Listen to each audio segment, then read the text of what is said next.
Hello there, brothers and sisters.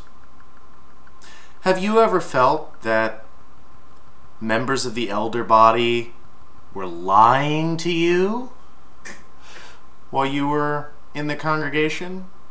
Did you ever feel deceived by these men?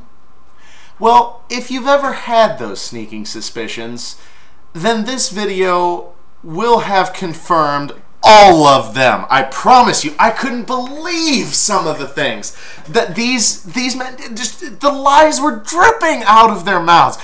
Oh, it's insulting to me to think that they have such a low opinion of us all, particularly of me, because without trying to sound self-important or narcissistic in any way, I consider myself on the whole to be a fairly intelligent guy. And to hear these men blatantly lie to me, somebody who can see right through it and cut right through, I really felt insulted, because it seemed to me that the elders think that little of their flock. There are no words really to express the dismay that I feel for having ever been a part of this organization, having ever told somebody in the ministry work that this was the truth. The truth? This is the farthest thing from the truth. This is absolute, abject darkness. It is the lack of truth, the lack of light, the lack of love, the lack of understanding. These men, whatever they have, whether you're an atheist or a Christian or whatever, they have a complete lack of God or respect for humanity, or whatever you want to call it, whatever terms that you find to be disagreeable to you, just insert the elders, because I guarantee you, if you are a thinking, feeling human being, then the elders will take the shape of the most deleterious, disingenuous people that you won't be able to stomach them. I mean, I certainly can't anymore. This is a bit sidetracked, but I remember the last convention that I ever went to, I literally felt nauseous at certain points during the talks. But getting more on the topic, here's some beautiful quotes from them. When we were going over the legitimacy of my baptism, and of course I was raising the distinction between the old baptismal questions and the new baptismal questions, I was querying the elders, why on earth would the organization insert themselves into this event? And the discussion came to the questions, and I brought up the fact that the questions, you don't have to study the Bible to become dedicated to God. I mean, and if you think about that fundamentally, you know you're off on the wrong foot, because you're not required to read through the Bible at least once before you get baptized. I mean, you know, when, of course, referring scripturally to the, the eunuch, what's his name?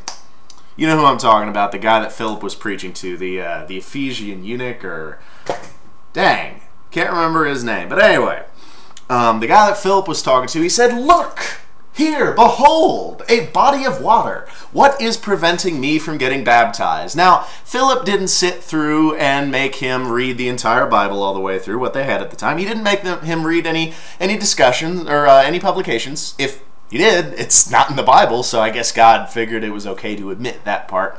But these men, they feel that it is necessary for you to read a publication and have the audacity to insinuate that the constantly shifting, quote, light is actually from God, and according to this elder, the questions are based on Scripture, not Watchtower, not publications.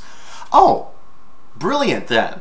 Based on Scripture? Oh, I can handle that. Then why on earth do people have to read 2 publications to be baptized, if that is not the case? You literally cannot be baptized without having studied those 2 publications. It's a requirement. And they actually tell me that the questions are based on Scripture, not Watchtower. Then why is Watchtower even in? Never mind. There was little point, really, in discussing these things with the elder body, because it was apparent, at least from this the discussions that we'd had, and their lack of, the general lack of understanding or concern for my situation, there was no point in debating it with them. But I just hope that somewhere out there, a Jehovah's Witness, and I know people from my congregation are watching this, so my sincerest hope, whatever conclusion you come to, weigh objectively the situation that you find yourself in. And if you come to any sort of realization, as I did, you won't be able to survive your tenure in Watchtower Corporation. It's too corrupt for any rational individual to remain in that fallacious, false prophet of an organization. But anyway, he goes on, and when I queried him whether or not a third party needed to be involved in a dedication between you and God, because remember, there's never a third party in any of the baptismal instances. Jesus wasn't baptized in the name of any congregation. Well, Jesus didn't have a congregation in his day. Okay, you got me there, brothers. Again, the eunuch, the other baptismal instance, he wasn't baptized in the name of any organization that we know of. What about the 3,000 people in Peter's day that were baptized? They weren't baptized in the name of any organization, were they? But yet, this organization, Watchtower Bible and Tract Corporation of Pennsylvania, feels that they have the scriptural authority to insert themselves in between the most solemn of events, between you and God. Right, okay, glad we're on the same page. And of course their substantiation to this claim was Isaiah, what was 55 or hell, I don't know. You are my witnesses, says Jehovah. Of course, that's Jehovah talking, and that has nothing to do with an organization. And nobody was getting baptized because baptism wasn't even a provision with that scripture.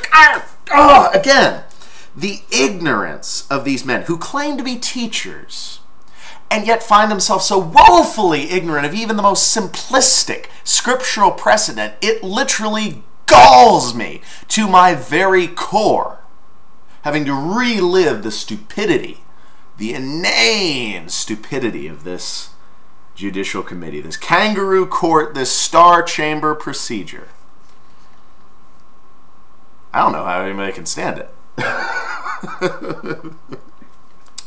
And of course, when I bring up to him the actual scriptural precedent, where in their own emphatic dialogue, Jesus warns against those proclaiming themselves to be anointed, and here we have an actual scriptural principle to go on, and their deflection is, well, Mormons think they're anointed, and Muslims feel that their whole group is anointed. Okay, so on the basis of Mormons and Muslims feeling that they're anointed, that disqualifies them from being a true religion. But your corporation that claims that same activity does not disqualify them. Is that another one of the double standards that the elders have? The cognitive dissonance? Is that another just glaring example of it? Well, I think so. And of course, it's not long after that they begin quoting my profile again. You know, it's funny how well the elders actually know what goes on in my channel. I dare say they know more about it than I do. They have studied backwards and forwards everything about my channel except the one thing that they are claiming to do now, which is trying to judge my sincerity. They're judging me based off of my words and things that they think they've cornered me and ha-ha! But they are unwilling to judge Watchtower Corporation by their words and by their deeds, something at this point that I've tried repeatedly with minimal success to get them to do. Double standard? Cognitive dissonance? I think so, and I think anybody with an honest conscience who is watching this thing right now will think so too. And here, oh my, very little galls me.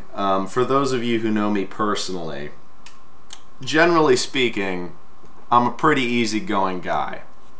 There's not a lot that ruffles my feathers, and I like to keep it that way. Life is a lot less of a strain when you just let things go. And very few instances actually bring me to severe mental discomfort and disquiet of the mind. But this was one of those instances where they dare to tell me that you're not pressured to go to the meetings. You don't have to read a publication. Nobody forces you to study the Watchtower. I don't even know if I should address that claim. I don't think that as an apostate I even have to make my case for that. Because surely the rest of you who are with me, you already know about the pressures that are real in Watchtower Corporation. And Jehovah's Witnesses also know about the pressures. Because repeatedly, Watchtower Corporation addresses from their stage, from their platforms, from their district assemblies and conventions, that the witnesses are feeling tired out, and that the witnesses need to just keep enduring. Because it is a high-stress, high-pressure environment to be one of Jehovah's Witnesses. So, instead of rambling on further, I'll simply leave you with these thoughts and in eager anticipation for the next installment in the series, which, again, shall come tomorrow. Remember that life is a state of mind,